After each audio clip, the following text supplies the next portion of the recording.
So we have already seen in the last session, if you remember, last session में हमने drift velocity का equation derive किया था, and while deriving equation for drift velocity, we have also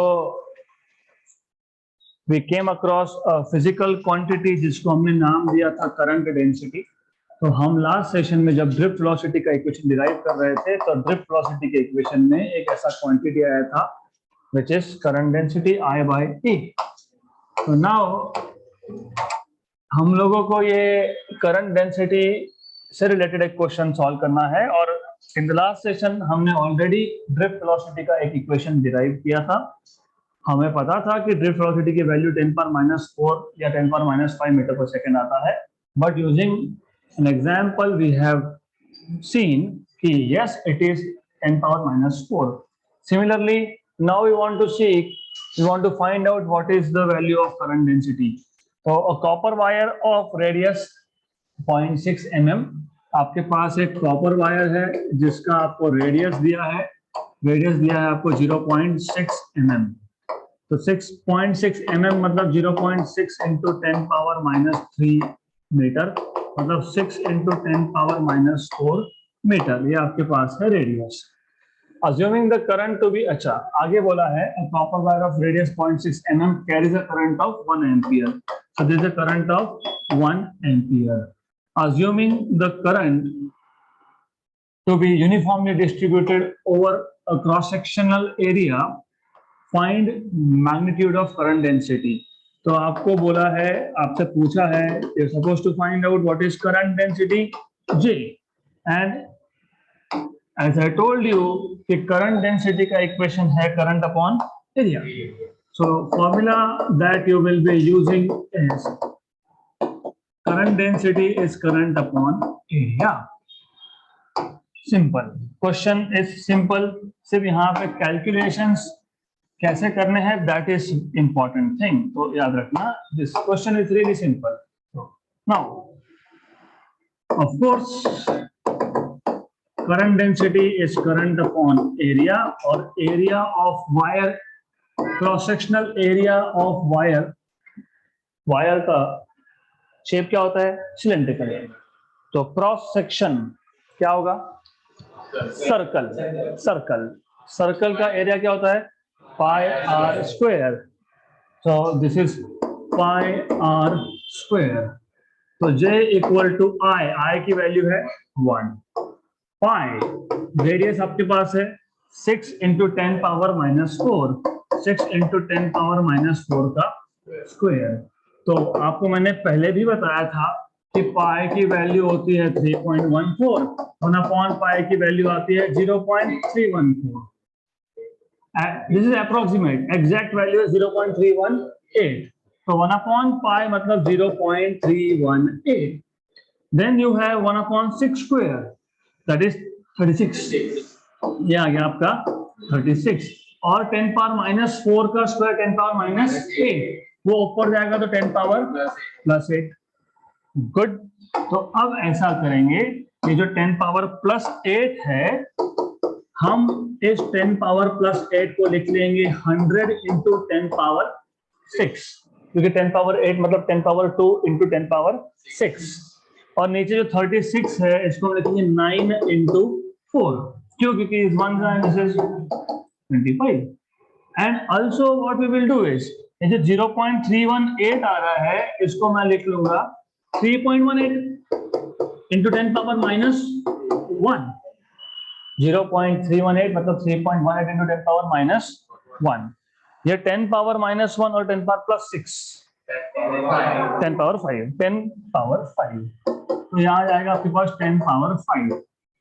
also एक चीज याद रखना, आपको रफ कैलकुलेशंस करते आने चाहिए, क्योंकि फिर आप लॉग लोगे फिर एंटी लॉग लोगे, इट विल टेक टाइम.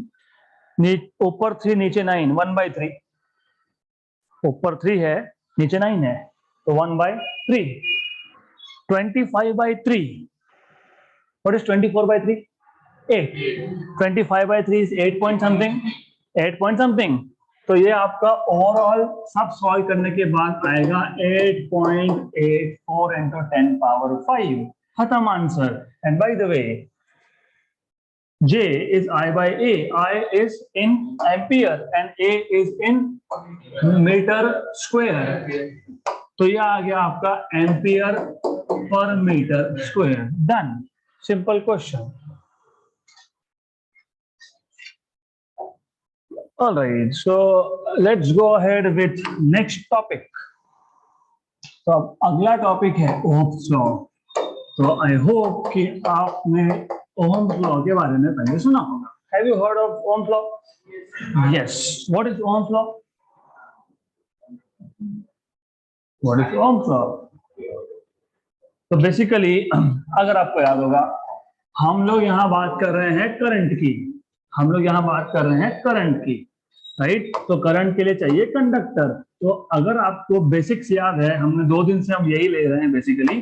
तो if you have a conductor, आपके पास एक कंडक्टर है, कंडक्टर में फ्री इलेक्ट्रॉन्स है, and you know this free electrons are performing random motion.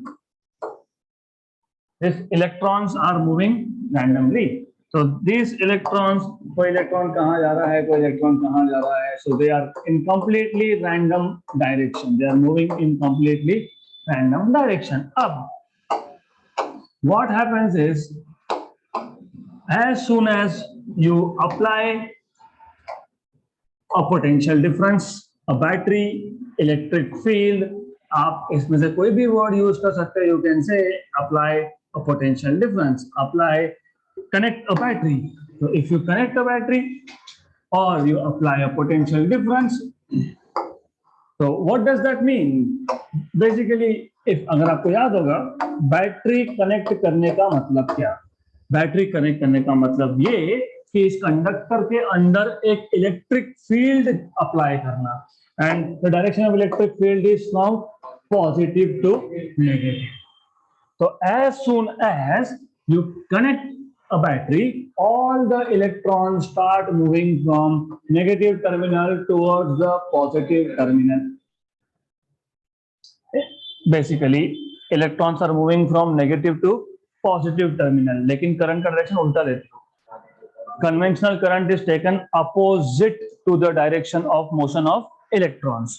So क्या हो रहा है? Electrons are moving opposite to direction of electric field. Electric field direction था प्लस से minus. Electrons are moving from minus to plus. ये है direction of electron. और current का डायरेक्शन हम उल्टा लेते हैं. मतलब करंट का डायरेक्शन हम लेते हैं in the direction of electric field, right? दूसरा इंपॉर्टेंट चीज ये है कि ओम्स लॉ क्या है हम देखेंगे, but important thing is, do you know what is potential difference? What is potential difference? What is potential?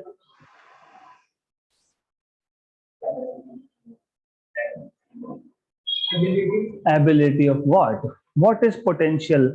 How do you define potential at a point? What do you mean by potential?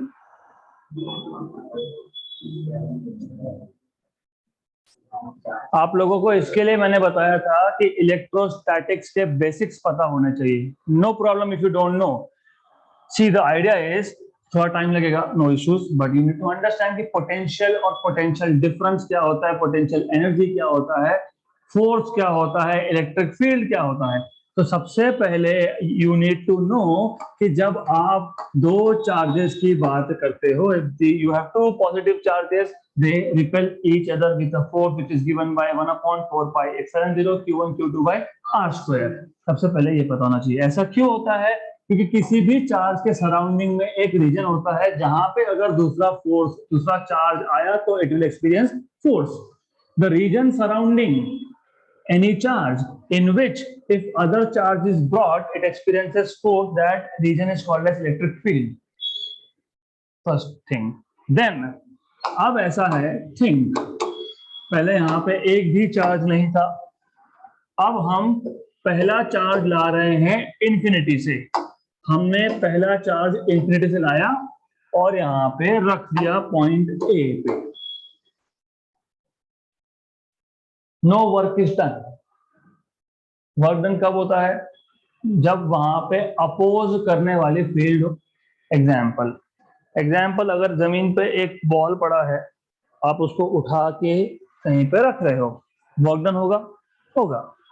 Energy spend होगा। क्यों होगा? क्योंकि gravity उसको oppose करेगी। अब ये charge जब मैंने इंफिनिटी से लाके रख दिया, किसी ने अपोज किया? कोई है ही नहीं अपोज करने के लिए। कौन क्या अपोज करेगा? There is no field to oppose, तो नो वर्क इज डन। अब मान लो मेरे पास एक दूसरा चार्ज है और उस दूसरे चार्ज को मैं इंफिनिटी से लाके यहां पे रख रहा हूं at point B. Work done होगा? यस। क्यों? क्योंकि अब पहले से एक पॉजिटिव चार्ज था जो इसको रिपेल करेगा, so there is force of repulsion, right? तो जो वर्क डन आपने किया, क्योंकि वर्क डन तो करना पड़ा, तो पहले चार्ज को लाने में वर्क डन था 0, दूसरे चार्ज को लाने में जो वर्क डन है उसका फॉर्मूला ये कैसे आता है हमने ऑलरेडी देखा है, या तो फिर आगे देखेंगे, but you need to remember work done to bring second charge is second charge into something called as potential. इसका मतलब हम जब सेकंड चार्ज को इंफिनिटी से लाके यहां पे रख रहे थे, तो क्या हुआ कि पहले ने अपोज किया। पहला अपोज कब करेगा? जब बी पॉइंट पे Q1 से रिलेटेड कुछ क्वांटिटी होगा। मैं रियल लाइफ एग्जांपल देता हूं आपको, बहुत सिंपल है, वेरी सिंपल। सिर्फ एनालॉजी के लिए, उसको कनेक्ट मत करना है यहाँ पे, एनालॉजी के लिए। जैसे आप एक जगह पे गए and you started the business, right? पहले से कोई कॉम्पिटिटर था नहीं, तो ज्यादा मेहनत नहीं करनी पड़ेगी, फटाफट। बट ऑलरेडी वहां पे बहुत सारे लोग वही बिजनेस कर रहे हैं और आप जाके आपका बिजनेस सेटअप कर दिए। Will you face some kind of competition, resistance, opposition? Of course. तो यू सी, जब आप ये सेकंड चार्ज को ला रहे थे बी पॉइंट पे, लेकिन बी पॉइंट पे पहले से, यू सी, ये बी पॉइंट कहां आता है? इलेक्ट्रिक फील्ड ऑफ Q1 के अंदर। बी पॉइंट है, ए पॉइंट है, चार्ज नहीं है, it is just reference points. Okay, तो ए पॉइंट पे जो चार्ज Q1 रखा था, बी पॉइंट इस चार्ज Q1 के फील्ड में है, राइट? तो ये किसी और के फील्ड में जाएगा, राइट? अपोजिशन तो होगा। So that opposition leads to work done, which is given by Q2 into V1.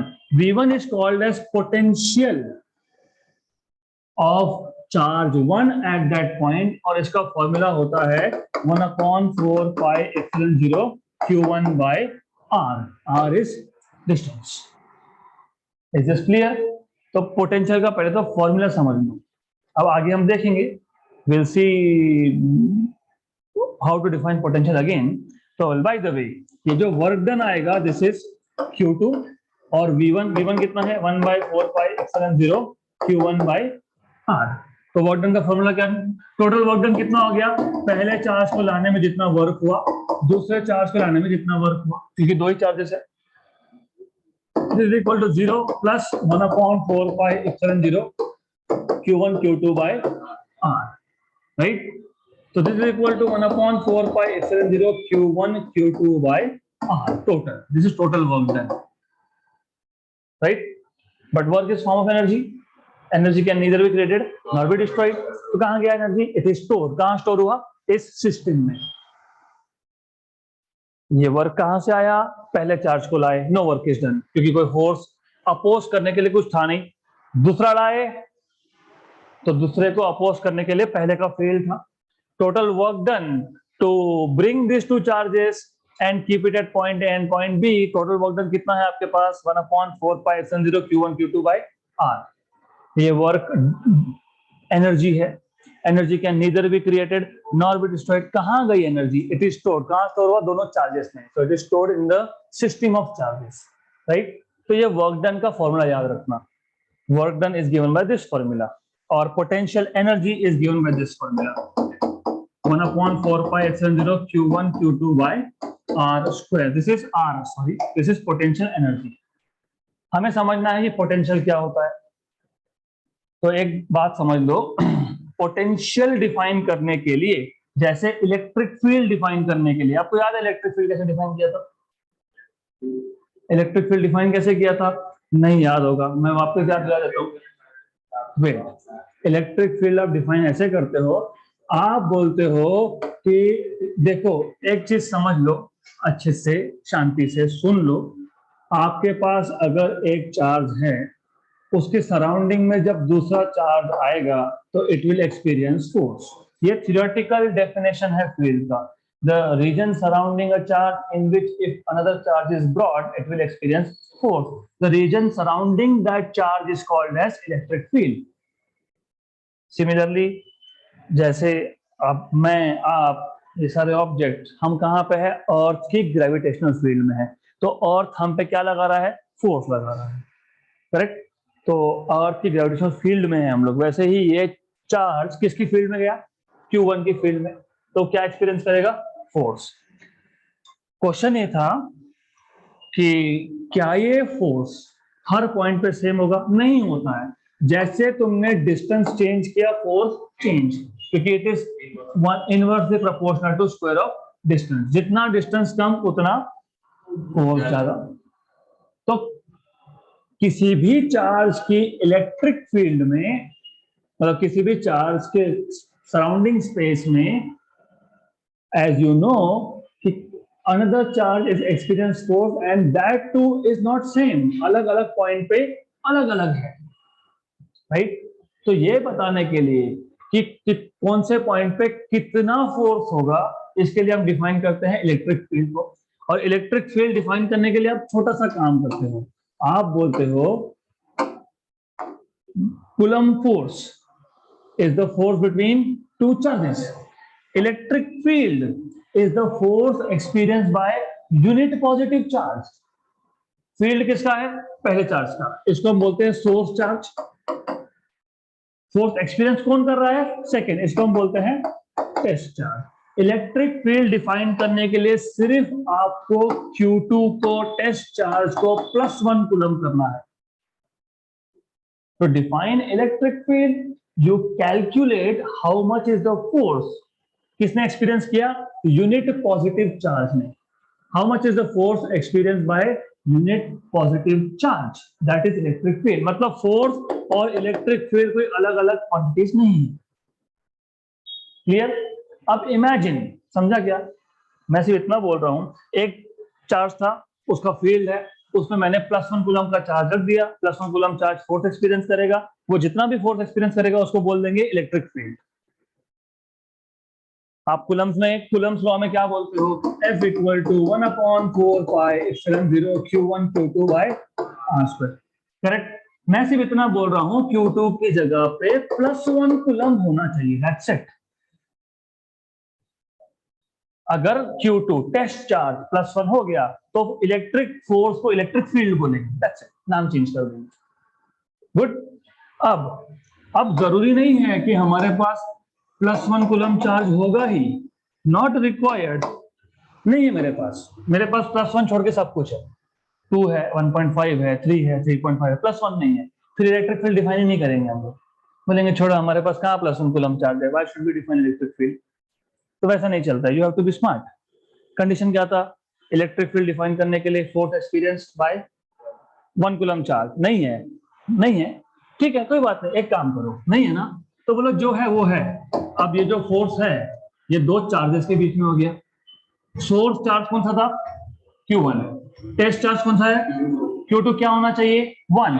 तो मैं एक काम करता हूं, मैं पहले फोर्स कैलकुलेट कर लेता हूं और मैं फोर्स को Q2 से डिवाइड कर देता हूं। क्या होगा? आपने फोर्स कैलकुलेट किया है, 1/4πε0 Q1 Q2 by r²। फिर आपने Q2 से डिवाइड कर दिया, क्या हुआ? कैंसिल हो गया। मतलब मुझे 1 करना था, सीधी उंगली से नहीं तो टेढ़ी उंगली से हो गया, राइट? मतलब फोर्स को 4 से डिवाइड किया तो क्या मिलता है? Electric field. तो टेक अवे पॉइंट ये है, इसमें अगर आपको कुछ और नहीं याद है तो कोई प्रॉब्लम नहीं। इंपॉर्टेंट पॉइंट इज, जो टेस्ट चार्ज है वो +1 कूलम किया आपने फोर्स कैलकुलेट किया किसमें? सोर्स चार्ज में और यूनिट पॉजिटिव चार्ज में। तो फोर्स और electric field they are more or less the same thing, right? Similarly, यहां जो वर्क डन हुआ किसको लाने में? सेकेंड चार्ज को लाने में, क्योंकि पहले को लाने में तो वर्क डन हुआ ही नहीं. Work done is to bring second charge and keep it at point B. The amount of work done in bringing plus 1 coulomb charge from infinity to that point is potential. मतलब यहां पे भी potential define करने के लिए आप सिर्फ इतना बोल रहे हो, जो सेकेंड चार्ज है that is how much unit positive charge. The amount of work done to bring unit positive charge from infinity and keep it in the field of some other charge is the potential of that charge. So this is how you define. तो मैंने इसके लिए बोला force और electric field में एक ही difference है. फोर्स बिटवीन टू चार्जेस होता है. Electric field is the force experienced by plus 1 coulomb charge due to some other charge. Potential energy is the energy bit of two charges. और electric potential is the energy to bring plus 1 coulomb charge. Is this clear?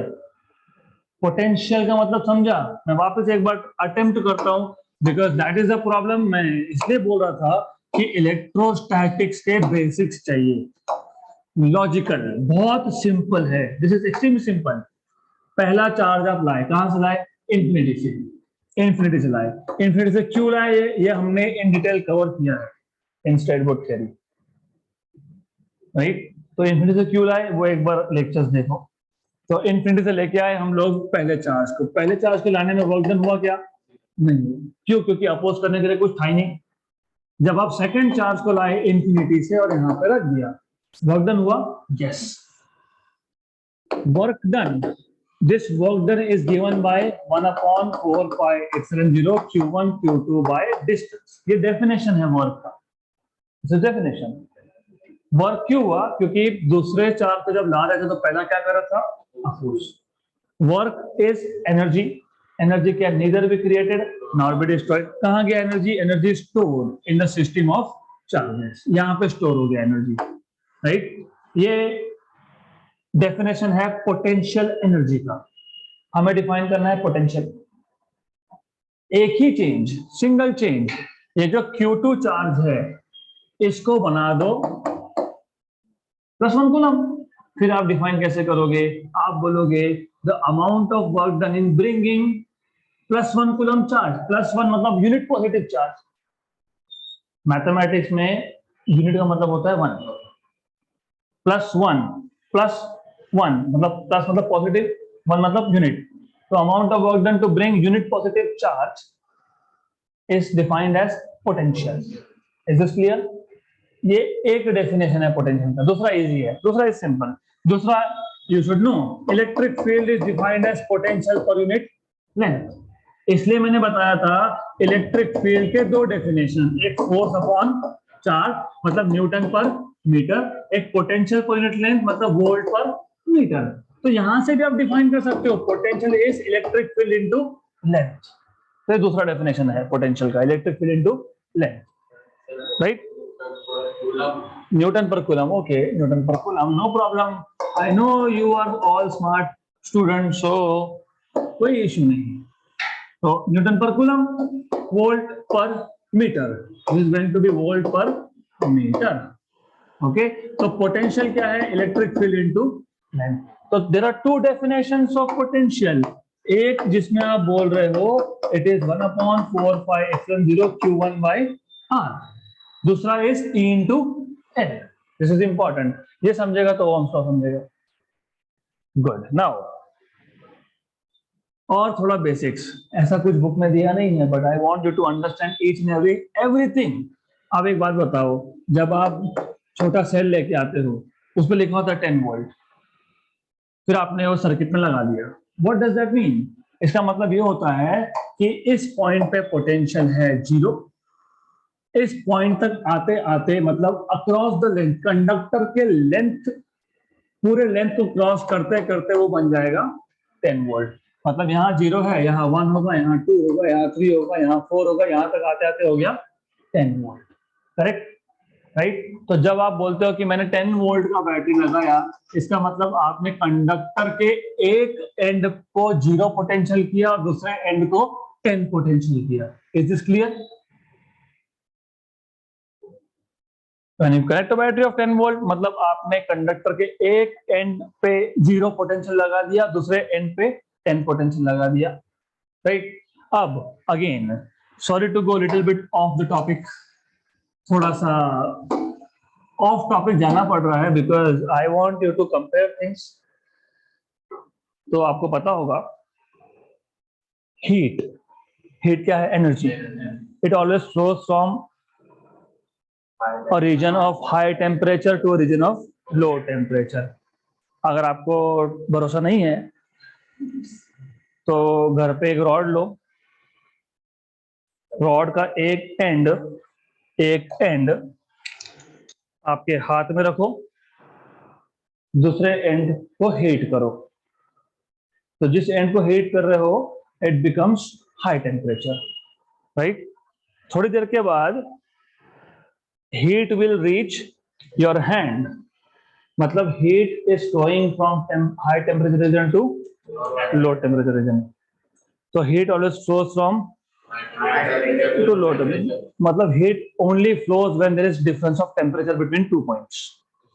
okay, similarly wind, ये तो simple सा example आपको पता है, पता होना भी चाहिए। अब बहुत बार क्या होता है कि मैं खिड़की बंद करके रखता हूं, फिर गर्मी होती है, फिर सम स्टूडेंट ओपन सेट, फिर वो मुझे बोलता है गर्मी हो रही थी इसलिए ओपन किया। तो खिड़की ओपन करने से क्या हुआ?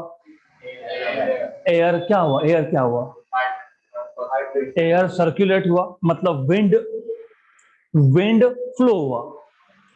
तो विंड कब फ्लो होता है? When there is difference of pressure. Wind always flow from high pressure region to.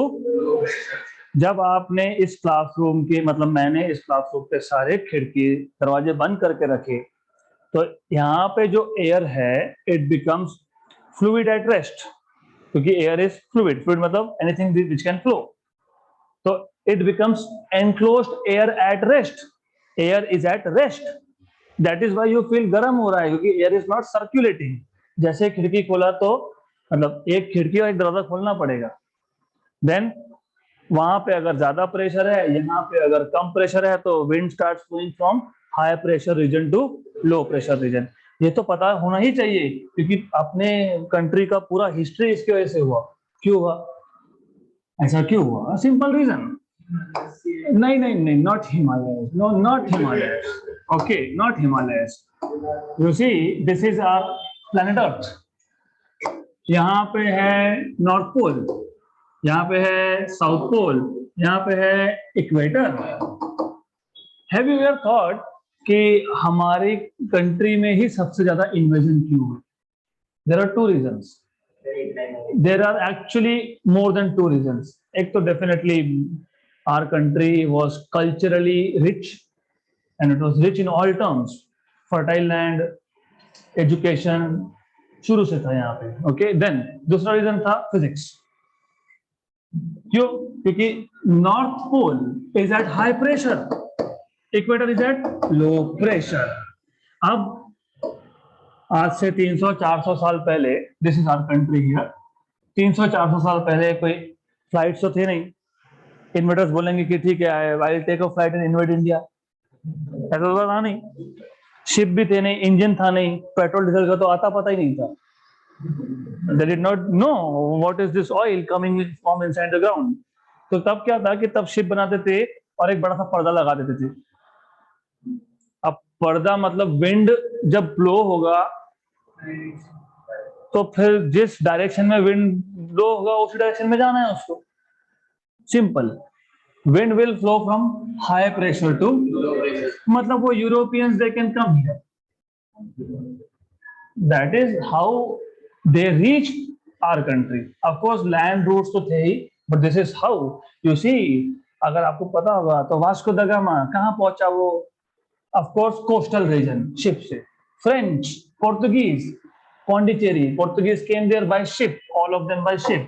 तो wind always flows from high pressure to, देखो something is common, heat is flowing from high temperature to low temperature, मतलब जब temperature difference होगा तब। Wind flows from high pressure to low pressure, मतलब pressure difference होगा तब। तो electric current अपने आप थोड़ी फ्लो होगा, it will flow only when there is potential difference, so it flows from high potential to low potential. मैंने बताया आपको, जब आप 10 वोल्ट का बैटरी कनेक्ट करते हो, एक एंड हो जाता है जीरो पोटेंशियल, दूसरा एंड हो जाता है 10, मतलब हाई पोटेंशियल, राइट? करेक्ट? तो according to you, according to me, current will flow from high to low. यही तो हो रहा है। इलेक्ट्रॉन्स कहां जा रहे हैं? नेगेटिव से positive. Electrons are going from 0 volt to 10 volt, but conventional current का डायरेक्शन आप लेते हो उल्टा, मतलब current is going from high potential to low potential. So current will flow only when there is potential difference between 2 points of a conductor. अगर दोनों को 0 0 volt कर दिया तो nothing will flow, no current. Is this clear? अब ये समझा है तो ओहम्स लॉ समझना बहुत इजी है। According to Ohm, well by the way, Ohm's law क्या बताता है आपको? Ohm's law gives you relationship between current flowing through conductor and the potential difference applied.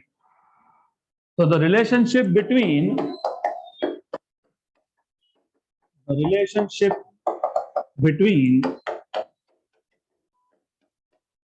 the current flowing through conductor, between the current flowing through conductor and the potential difference applied across its ends, and the potential difference applied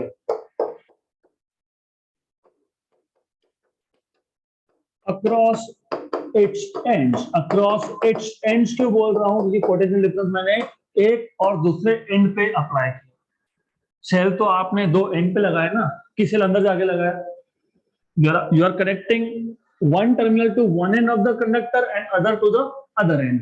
So that is why you say the relationship between the current flowing through conductor and the potential difference applied across its end is given by Ohm's law. Is given by Ohm's law. So according to Ohm's law, ये Ohm's law का statement हम लिख लेते हैं पहले। You should know what is the statement of Ohm's law. बहुत simple है statement.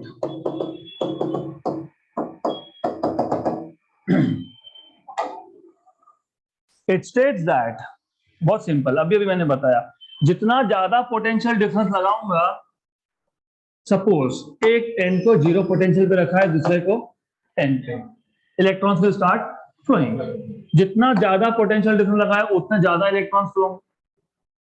0 20, 0 30, 0 40, तो जितना ज्यादा तुम पोटेंशियल डिफरेंस अप्लाई करोगे उतना ज्यादा इलेक्ट्रॉन्स फ्लो होंगे, मतलब उतना ज्यादा करंट मिलेगा, right? This is nothing but Ohm's law. Ohm's law tells you, it states that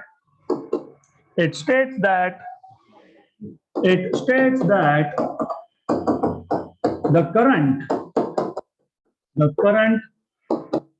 flowing through conductor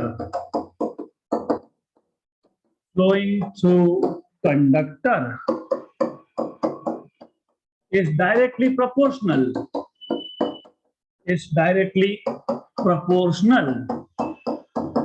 to the potential difference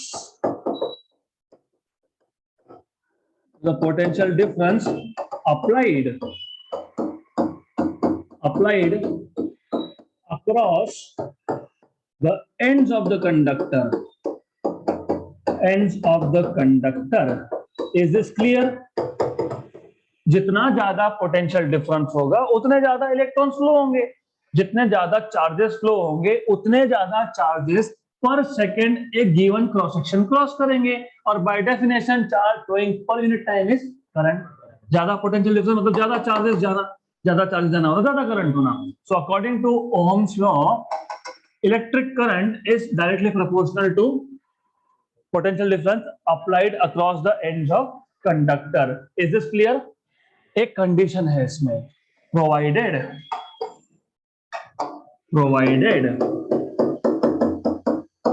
physical state of the conductor physical state of the conductor remains the same.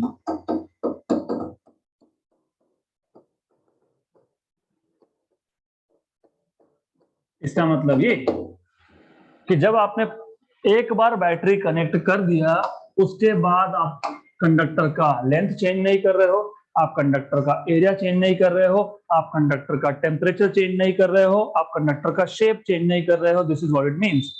So current flowing through the conductor is directly proportional to potential difference provided physical state of the conductor remains the same. Why?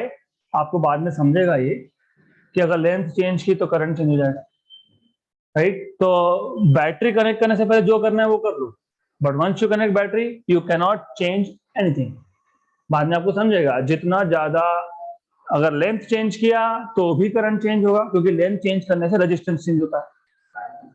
Area change किया तो भी resistance change होता है, और resistance change हुआ तो current change होगा. Resistance define करेंगे अब. So according to the statement of Ohm's law, they are telling you that current is proportional to potential difference V, right? अगर आप I is proportional to V लिख रहे हो तो आप V is proportional to I भी लिख सकते हो, एक ही बात. और आपको पता है कि जब आपको प्रोपोर्शनलिटी की साइन हटानी होती है तो आप एक कांस्टेंट लिखते हो. यहाँ पे कांस्टेंट को हम बोल रहे हैं R, where R is constant of proportionality called as resistance. So here R is constant of proportionality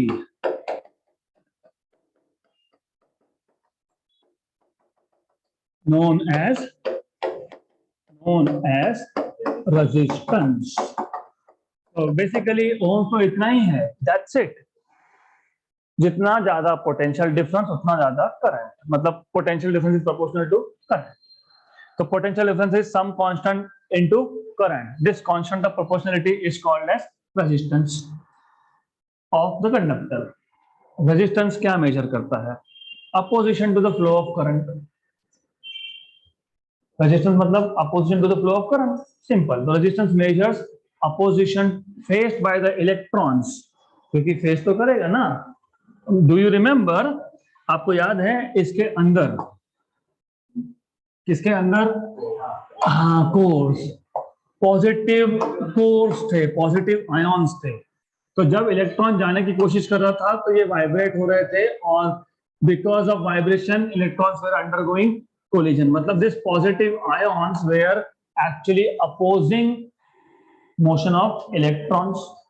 तो R जो आपको मिला यहाँ पे resistance, it measures opposition to current. तो R मतलब resistance measures opposition to current and is given by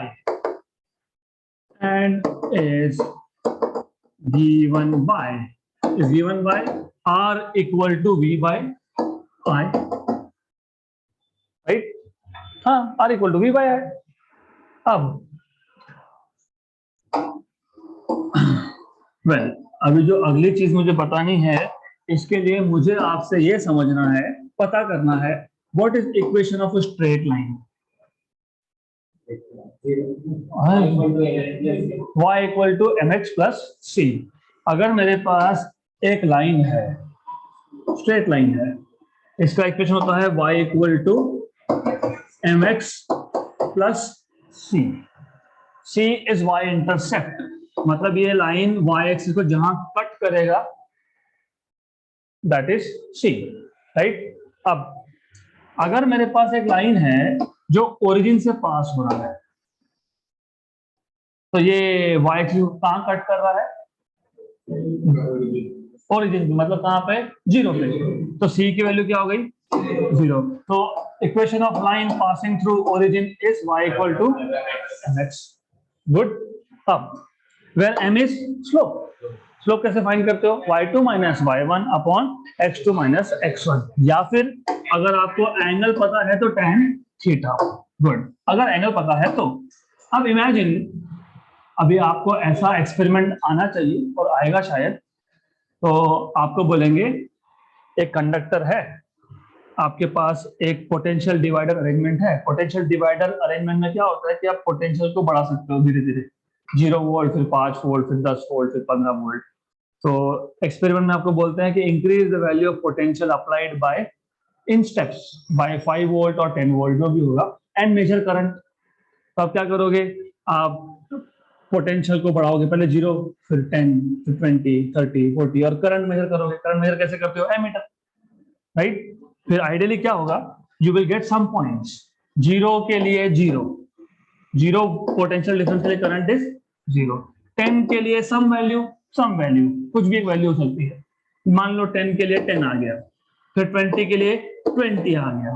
तो आप फिर आपके पास डेटा है, तो वो डेटा जब आपके पास होगा तो आप क्या करोगे, आप प्लॉट करोगे, आप प्लॉट करोगे, राइट। फिर ये सारे के सारे पॉइंट्स को कनेक्ट करोगे। What do you get is a straight line passing through origin, right. Good.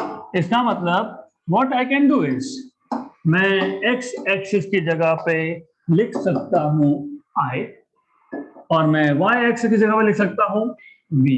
ये क्या था, y equal to m x, y की जगह पे आ गया v, और x की जगह पे आ गया i, तो v इक्वल टू एम आई, और m इज स्लोप।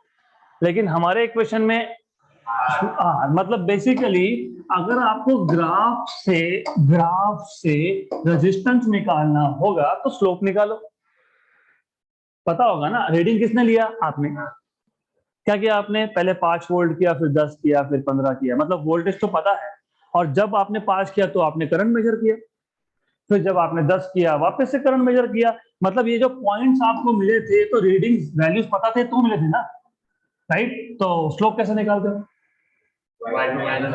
यहाँ पे V2 minus V1 upon I2 minus I1।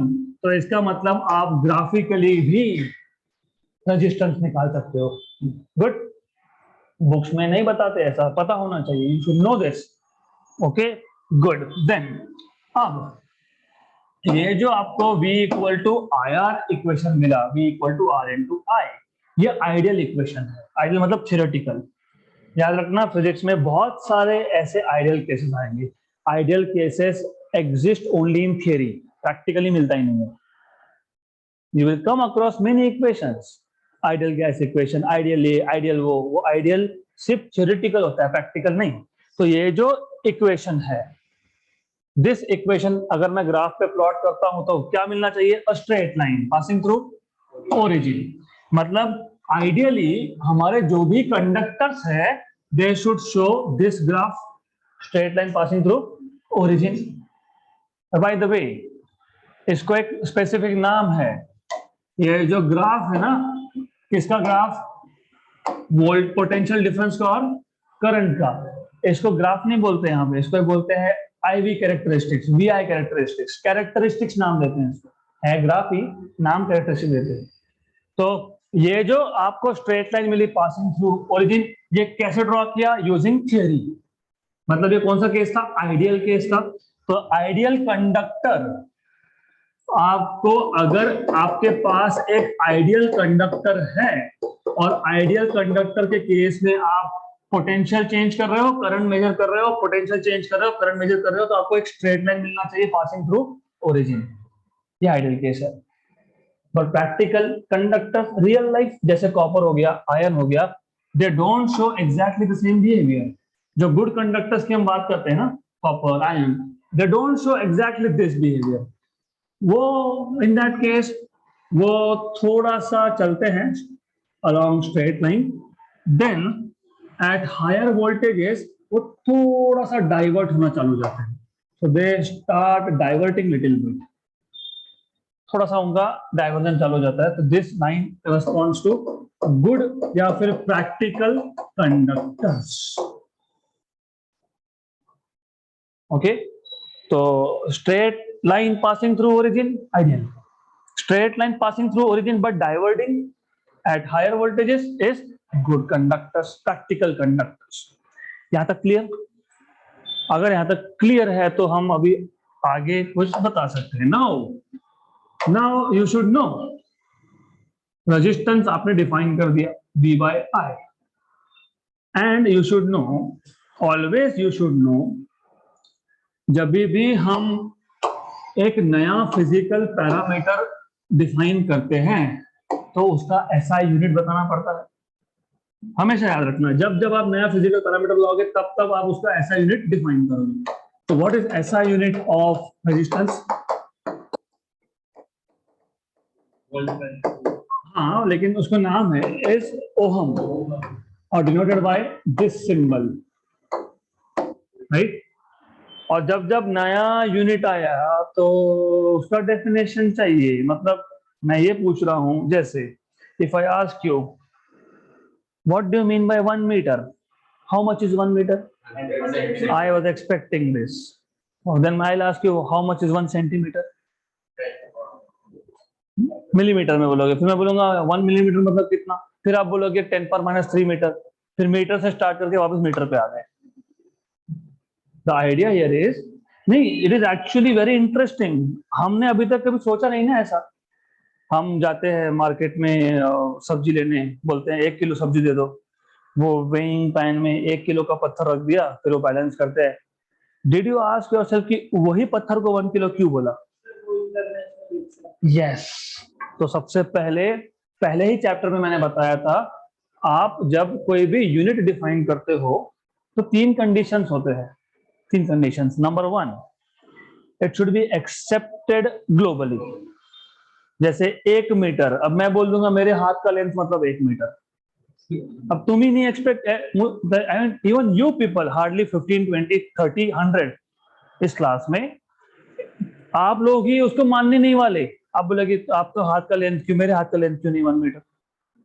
तो इंटरनेशनली कैसे एक्सेप्ट होगा? तो it should be accepted internationally, right.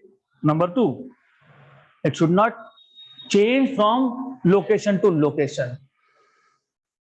क्या होता है, अगर मैंने एक मेटल का रॉड बना दिया, इसको बोल दिया 1 मीटर, आपने भी मान लिया, मैंने भी मान लिया, इसके आगे हम इसको 1 मीटर बोलेंगे। लेकिन आप आगे पढ़ोगे, thermal expansion, when solids are heated they expand. मतलब वो 1 मीटर के रॉड को मैं राजस्थान में ले गया तो बढ़ गया वो, राइट, और उसी को कश्मीर में ले गया तो श्रिंक हो गया, राइट। तो it cannot be used. Number 3, it should be easily available. So that is why it cannot be defined randomly. So how do you define 1 meter is something that you need to go and check. Exactly 1 metre किसको बोलेंगे, check करो। Exactly किसको बोलेंगे, exactly 1 second किसको बोलेंगे, exactly 1 kilogram किसको बोलेंगे। फिर आप बोलोगे 1000 ग्राम, फिर मैं पूछूंगा how much is 1 gram. One experiment was done in which you have to see electromagnet को यूज किया है उसमें, और हमने ये डिस्कस किया है क्लास में। तो सिमिलर क्वेश्चन अराइजेस हियर। मैंने बोल तो दिया unit of resistance is 1 ohm, but then question is how much is 1 ohm. तो अब अगर हम इस कंडक्टर के एंड्स के अक्रॉस 1 वोल्ट का पोटेंशियल डिफरेंस अप्लाई करते हैं, और अगर वो 1 वोल्ट का पोटेंशियल डिफरेंस 1 एम्पियर का करंट देता है, तो it will be called as, resistance will be called as 1 ohm. So 1 ohm, तो आप इसको कैसे बोलोगे? Simple, very very simple. You will say if 1 volt of potential difference applied across the end of a conductor, if 1 volt of potential difference applied across the ends of a conductor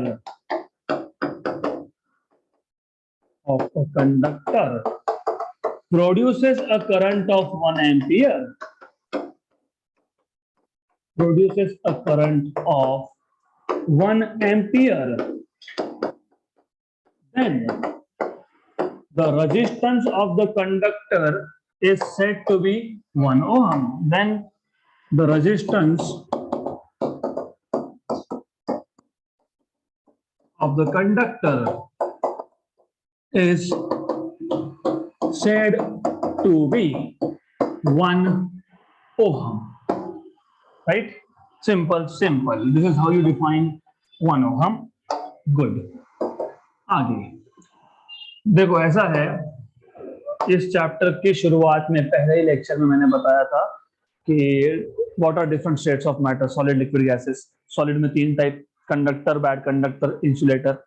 फिर मैंने बताया था conductor वो होंगे जिसमें last में 1, 2 या 3 electron होंगे, लास्ट शेल में, लास्ट ऑर्बिट में, राइट? लेकिन मटेरियल को क्लासिफाई सिर्फ एक पैरामीटर से नहीं कर सकते। यू कैन नॉट से जिसमें 1 या 2 या 3 इलेक्ट्रॉन होंगे वो कंडक्टर्स होंगे।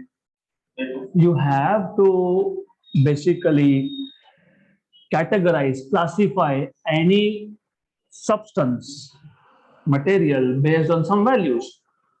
तो जिसका रेजिस्टेंस का वैल्यू ज्यादा होगा वो बैड कंडक्टर होगा, क्योंकि रेजिस्टेंस क्या मेजर करता है? अपोजिशन। जिसका रेजिस्टेंस का वैल्यू कम होगा वो गुड कंडक्टर होगा। या फिर आप और एक क्वांटिटी डिफाइन कर सकते हैं जिसको आप बोलते हो conductance.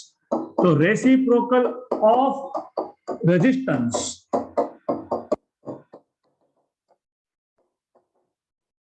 is known as conductance, denoted by C, and is denoted by C. So C equal to 1 by inversely proportional है, इनवर्सली रिलेटेड है। रेजिस्टेंस ज्यादा तो कंडक्टेंस कम, रेजिस्टेंस कम तो कंडक्टेंस ज्यादा। तो जिस मटेरियल का रेजिस्टेंस का वैल्यू ज्यादा होगा या फिर कंडक्टेंस का वैल्यू कम होगा, they will be bad conductor. Resistance ज्यादा मतलब अपोजिशन ज्यादा। जिस मटेरियल का रेजिस्टेंस का वैल्यू कम होगा उसमें कंडक्टेंस का वैल्यू ज्यादा होगा, they will be good conductor.